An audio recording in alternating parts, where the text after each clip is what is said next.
नसल्ली अला रसूलिहिल करीम अम्मा बाद। आज इंशाअल्लाहुल अज़ीज़ सिपारो नंबर 12 वमा मिन दाब्बा जो ख़ुलासो बयान कयो वेंदो। हिन सिपारे जे अंदर अल्लाह रब्बुल इज़्ज़त 2 सूरतूं बयान कयूं आहिनि। पहिरीं सूरत हूद 5 आयतूं घटि मुकम्मल सूरत हूद अल्लाह ताला हिन पारे में बयान कई। ऐं ॿिए नंबर ते सूरत यूसुफ जो इब्तिदाई हिस्सो। सूरत हूद में अल्लाह सुब्हानहु व तआला बेशुमार ॻाल्हियूं बयान कयूं। उन्हनि मां बुनियादी ॻाल्हियूं जेके ॿुधाइण मक़सदु आहिनि, अल्लाह ताला 4 तरह जूं बयान कयूं।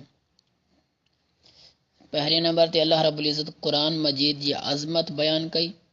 ऐं ॿिए नंबर ते तौहीद ऐं तौहीद जा चंद दलाइल अल्लाह रब्बुल इज़्ज़त वाज़े बयान कया। ऐं 3 नंबर ते अल्लाह सुब्हानहु व तआला रिसालत खे साबित कयो। रिसालत खे साबित इन अंदाज़ सां कयईं तक़रीबन 7 नबियुनि जा किस्सा अल्लाह सुब्हानहु व तआला बयान कया। ऐं अहिड़ीअ तरह 4 नंबर ते अल्लाह रब्बुल इज़्ज़त क़यामत जो तज़किरो बयान कयो। इन मां हर हिक जी मुख़्तसर वज़ाहत तव्हां जे अॻियां रखां थो। नंबर पहिरें ते अल्लाह रब्बुल इज़्ज़त क़ुरान मजीद जी अज़मत बयान कई। अज़मत अल्लाह रब्बुल इज़्ज़त कीअं बयान कई? क़ुरान मजीद जी अज़मत इन अंदाज़ सां बयान कई त जेके क़ुरान मजीद पूरे क़ुरान में जेका बि मानी आहे, मानी में इख़्तिलाफ़ नज़र न ईंदो। माण्हू पहिरें सिपारे खां वठी आख़िरी सिपारे ताईं ॾिसे इख़्तिलाफ़ नज़र न ईंदो। ऐं ॿिए नंबर ते मज़ामीन जे एतिबार सां हुकुम जे अंदर कुछ मुहकम जेके अल्लाह ताला हुकुम नाज़िल कया, तमाम हुकुम अल्लाह रब्बुल इज़्ज़त जेके भी नाज़िल कया आहिनि उन्हनि जे अंदर को बि तारुज़ तनाक़ुज़ कोन्हे। ऐं अहिड़ीअ तरह ही क़ुरान मजीद इन अंदाज़ सां बि अज़मत वारो आहे त इंसान जे बारे में बल्कि हर मख़लूक़ जे बारे में अल्लाह रब्बुल इज़्ज़त हिन क़ुरान में इशारा ॾेई छॾिया। उन्हनि मख़लूक़ जा इंसान या माज़ी सां तालुक़ रखण वारा हाल हुजनि, हाल सां तालुक़ रखण वारा या मुस्तक़बिल सां तालुक़ रखण वारा, सभिनी खे अल्लाह रब्बुल इज़्ज़त बयान करे छॾियो। अहिड़ीअ तरह इन जे क़ुरान मजीद जी अज़मत जे बारे में नंबर 2 अल्लाह ताला जेके माण्हू क़ुरान जो बिल्कुलु इनकार कंदा आहिनि उन्हनि खे चैलेंज भी कई हुरूफ़ मुक़त्तआत जे ज़रिए। त अल्लाह ताला उन्हनि खे चैलेंज कई। अहिड़ीअ तरह अल्लाह ताला उन्हनि खे चैलेंज इन अंदाज़ सां बि कई त का सूरत खणी अचो। त हिन सूरत हूद में अल्लाह ताला एतिरो बि चयो त तव्हीं सूरत का खणी अचो। त सूरत खणी अचण जो बि हुननि खे ऐलान कयो, लेकिन का बि शइ न खणी आया, का सूरत न खणी आया। बाद रिवायतुनि में अचे थो हिकु सूरत इन्ना अअतैनाकल कौसर फसल्लि लिरब्बिक वन्हर इन्न शानियक हुवल अबतर। ही मिसरा हुआ जेको बि अरब जा माण्हू उते मिसरो जेकॾहिं अरबी बलीग फसी ठाहींदा हुआ त उन जॻह ते लिखी छॾींदा हुआ, हिकु मुख़्तस जॻह हुई। त अली रज़ी अल्लाह ताला अन्हु ही आयत लिखी छॾी त पूरे इलाइक़े जा जेके बि बुलगा फुसहा हुआ सभु इन खे ॾिसण लॻा त ही कहिड़ी आयत आहे जॾहिं त 4 माना जॻह हूंदियूं आहिनि ऐं हिन 3 जॻहुनि ते मिसरो पूरो थी वियो आहे ऐं चौथी आहे बि न, ऐं माना बि पूरी आहे ऐं जामे आहे। बिलाख़िर माण्हू खणी विया तख़्तियुनि खे ॾिसंदे ॾिसंदे आख़िरकार हिकिड़ो बलीग हुयो ऐं वॾो ई अरब जो जेको हुनखे मशहूरु शोहरत बि हुनखे मिलियल हुई। उन आख़िर में इहे अल्फाज़ चया वल्लाहि मा हाज़ा क़ौलुल बशर, माना अल्लाह रब्बुल इज़्ज़त जो कसम ही कंहिं बशर माण्हू जो कलाम थी नथो सघे। त माना अल्लाह ताला कंहिं अंदाज़ सां क़ुरान मजीद जो चैलेंज कयो कुफ़ार सां। बहरहाल अॻिते हलूं था तफ़सील खे हज़फ़ कंदे। ऐं ॿिए नंबर ते अल्लाह ताला क़ुरान मजीद जी अज़मत खां बाद तौहीद ऐं उन जा चंद दलाइल अल्लाह सुब्हानहु व तआला बयान कया। मसलन अल्लाह रब्बुल इज़्ज़त इहा ॻाल्हि वाज़े कई त इंसान, जानवर, कीड़ा मकोड़ा, हर उहा शइ जेका दुनिया में रहे थी अल्लाह ताला उनखे जान ॾिनी आहे। अल्लाह ताला ई उन्हनि खे पैदा कयो आहे ऐं अल्लाह ताला ई इन सभिनी खे रिज़िक़ ॾिए थो। अहिड़ी तरह अल्लाह रब्बुल इज़्ज़त रिसालत जे बारे में बि वज़ाहत कई। 7 नबियुनि जा किस्सा अल्लाह सुब्हानहु व तआला बयानु कया। पहिरें नंबर ते नूह अलैहिस्सलाम, उनजो किसे ॾे इशारो अल्लाह रब्बुल इज़्ज़त ॾिनो। जन ईमान आंदो उन्हनि खे ॿेड़ी में अल्लाह रब्बुल इज़्ज़त हुकुम ॾिनो वेहण जो ऐं बाक़ियुनि खे ग़रक़ करे छॾियूं। अहिड़ी तरह हूद अलैहिस्सलाम जो किस्सो।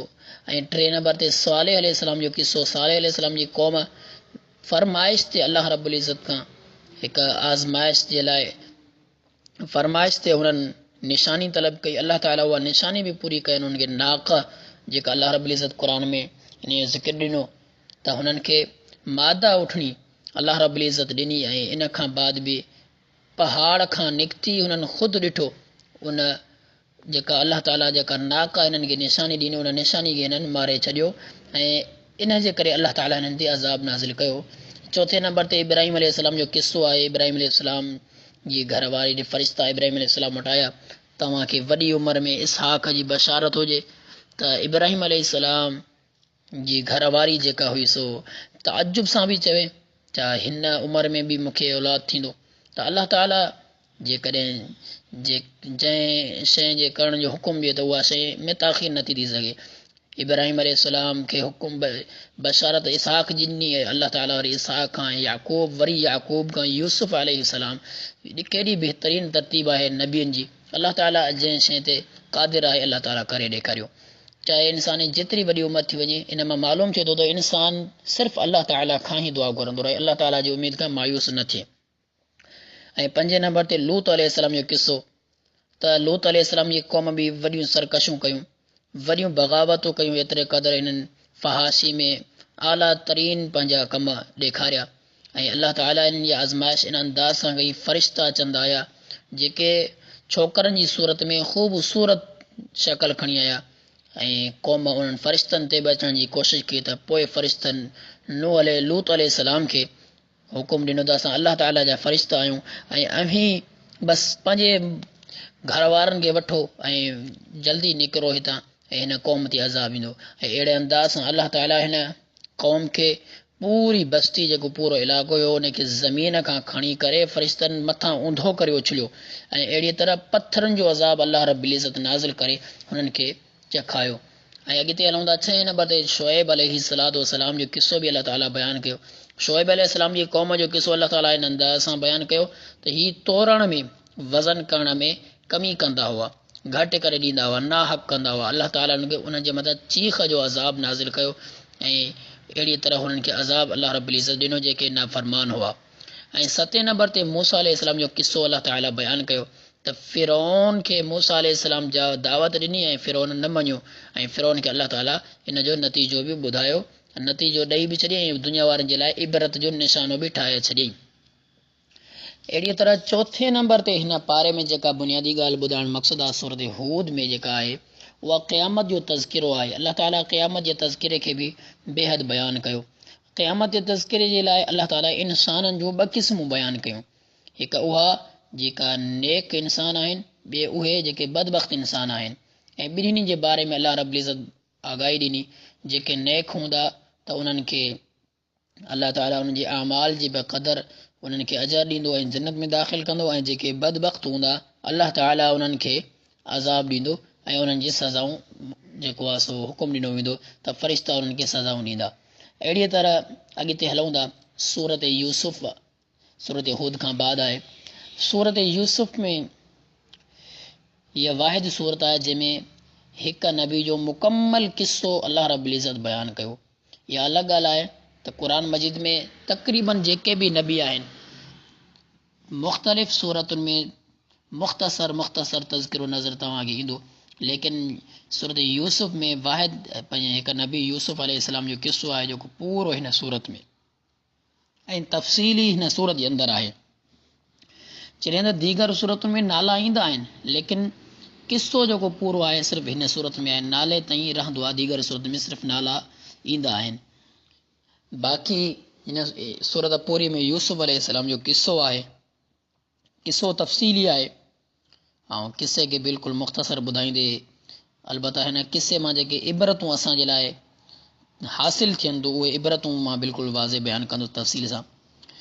किस्से जो इख़्तिसार इहो आहे त यूसुफ अलैहिस्सलाम सां पंहिंजे पीउ याक़ूब अलैहिस्सलाम जी मुहबत घणी हुई त पंहिंजे भाइरनि खे जेको आहे सो इहा पसंदि न आई ऐं भाइरनि खे बर्दाश्त न थी। भाइर यूसुफ अलैहिस्सलाम खे टाल मटोल करे पंहिंजे पीउ याक़ूब अलैहिस्सलाम खां वठी विया ऐं यूसुफ अलैहिस्सलाम खे उछले आया ऐं यूसुफ अलैहिस्सलाम खे पाणी भरण वारी कुएं मां कई क़ौमूं आयूं, मिस्र मां माण्हू आया, उहे हिकु जीअं पाणी भरींदा आहिनि, पाणी छिकण वक़्तु उनखे यूसुफ अलैहिस्सलाम खे कढी छॾियो ऐं यूसुफ अलैहिस्सलाम खे खपाईंदड़ आहे। एतिरे क़दुरु मिस्र में जेको बादशाह अज़ीज़ हुयो, उन बादशाह मिस्र जे बादशाह यूसुफ अलैहिस्सलाम खे वरितो ऐं यूसुफ अलैहिस्सलाम खे पंहिंजी जेको आहे सो नौकर जी हैसियत सां यूसुफ अलैहिस्सलाम खे ग़ुलाम जी हैसियत सां रखियो। लेकिन इहो यूसुफ अलैहिस्सलाम बाद में अल्लाह ताला हिन खे नवाज़ियो ऐं आज़माइशूं बि आयूं यूसुफ अलैहिस्सलाम ते त अज़ीज़ मिस्र जी घरवारीअ दावत ॾिनी, यूसुफ अलैहिस्सलाम इनकार कयो, आख़िरकार जेल में विया। वरी जेल खां बाद अल्लाह ताला यूसुफ अलैहिस्सलाम खे जेल जी सज़ा में बि हिकिड़ो मौक़ो ॾिनो। उते बि यूसुफ अलैहिस्सलाम दावत तबलीग खे छॾियो न, दावत तबलीग जारी रखी ऐं अहिड़ीअ तरह जेल खां ॿाहिरि निकिता त पोइ अल्लाह रब्बुल इज़्ज़त तख़्तो ॾिनुसि ऐं उन तख़्ते ते वेठा। जेका कहत साली आई, उन कहत साली में यूसुफ अलैहिस्सलाम इहो ज़रियो थी वियो ॿाहिरि निकिरण जो। ऐं अहिड़ी तरह यूसुफ अलैहिस्सलाम वटि पंहिंजा वरी भाइर आया ऐं यूसुफ अलैहिस्सलाम पंहिंजे भाइरनि मां वरी पंहिंजे ॿिए भाउ खे बि घुरायो ऐं इन अंदाज़ सां याक़ूब अलैहिस्सलाम ऐं पूरे पंहिंजे अहल खे वठराए करे मिस्र में पहुता। तमामु भाइर ऐं यूसुफ अलैहिस्सलाम सां मुलाक़ात थी ऐं ख्वाब जी ताबीर बि यूसुफ अलैहिस्सलाम ॿुधाई। हादा तअवील रुया मिन क़ब्ल क़द जअलहा रब्बी हक़्क़ा। अल्लाह रब्बुल इज़्ज़त हिन ताबीर खे जेको ख्वाब जी ताबीर उहा बि अल्लाह ताला पूरी करे छॾी। त हिन किसे में चंद इबरतूं आहिनि, चंद नसीहतूं असांजे लाइ आहिनि, उहे आउं मुख़्तसर बयानु कंदुसि। सभ खां पहिरीं मुसीबत खां बाद इंसान जे लाइ राहत जो अचणु। जहिड़ी तरह यूसुफ अलैहिस्सलाम जे परियां केतिरियूं सख़्तीअ वारी मुसीबत आई, लेकिन इंसान यूसुफ अलैहिस्सलाम सबर कयो, बर्दाश्त कई, अल्लाह ताला राहत इहा ॾिनी, बादशाह ठाहे छॾियईंसि। ऐं ॿिए नंबर ते हसद हिकु ख़ौफ़नाक बीमारी आहे, हसद खां माण्हू बचे। भाउ आहे लेकिन हसद खाई वियो, भाउ खे बि खणी करे उछले आया, यूसुफ अलैहिस्सलाम खे पंहिंजा भाइर खणी उछले आया। ऐं टे नंबर ते जेको बहितर अख़लाक जंहिं माण्हू जो हुजे त उहो हर वक़्तु हर लम्हे हुनखे कमु ईंदो आहे। यूसुफ अलैहिस्सलाम जो अख़लाक बहितर हुयो। जेल में बि माण्हुनि यूसुफ अलैहिस्सलाम खे ॾिठो, अज़ीज़ मिस्र बि यूसुफ अलैहिस्सलाम खे तरजीह ॾिनी। बहितर अख़लाक हर जॻह ते यूसुफ अलैहिस्सलाम खे कमु आयो। अहिड़ीअ तरह चौथे नंबर ते पाक दामनी तमामु बुरायुनि खां बचण जो ज़रियो आहे। यूसुफ अलैहिस्सलाम पाक दामनी अख़्तियार कई, दरमियान में केतिरियूं ई आज़माइशूं आयसि, हर बुराई खां यूसुफ अलैहिस्सलाम बची विया।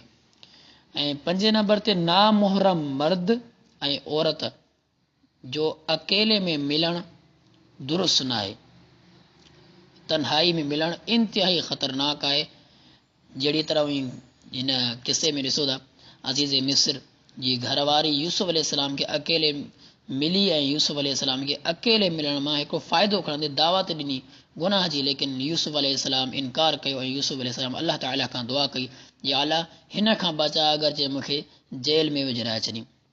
अहिड़ीअ तरह छहें नंबर ते इबरत इहा आहे त ईमान जी बरकत सां मुसीबत बि आसान थी वेंदी आहे। यूसुफ अलैहिस्सलाम ते केॾियूं वॾियूं मुसीबतियूं आयूं, लेकिन ईमान जी बरकत अहिड़ी आहे जंहिंजे करे यूसुफ अलैहिस्सलाम जी इहा आज़माइश जेका आई सो इहा आसानी में तब्दील थी वई। यूसुफ अलैहिस्सलाम खे का टेंशन ई न रही ऐं वक़्तु बि गुज़री वियो। सतें नंबर ते इहो आहे त जेका तोहमत जंहिं माण्हू ते लॻे उन तोहमत खां बचण जी कोशिशि करे, हतल इम्कान कोशिशि करे तोहमत में माना मां न अचां, जेको इल्ज़ाम लॻो आहे हिन खां बचां। जीअं यूसुफ अलैहिस्सलाम पंहिंजी तोहमत खां बरात ज़ाहिर करे पोइ जेल मां निकिता। अठें नंबर ते जेको हक़ ते हूंदो आहे अल्लाह ताला हमेशह उनजी हिमायत अल्लाह रब्बुल इज़्ज़त नाज़िल कंदो आहे, उनजे लिए मदद कंदो आहे। यूसुफ अलैहिस्सलाम हक़ ते हुयो, अल्लाह ताला और यूसुफ अलैहिस्सलाम जी मदद कई।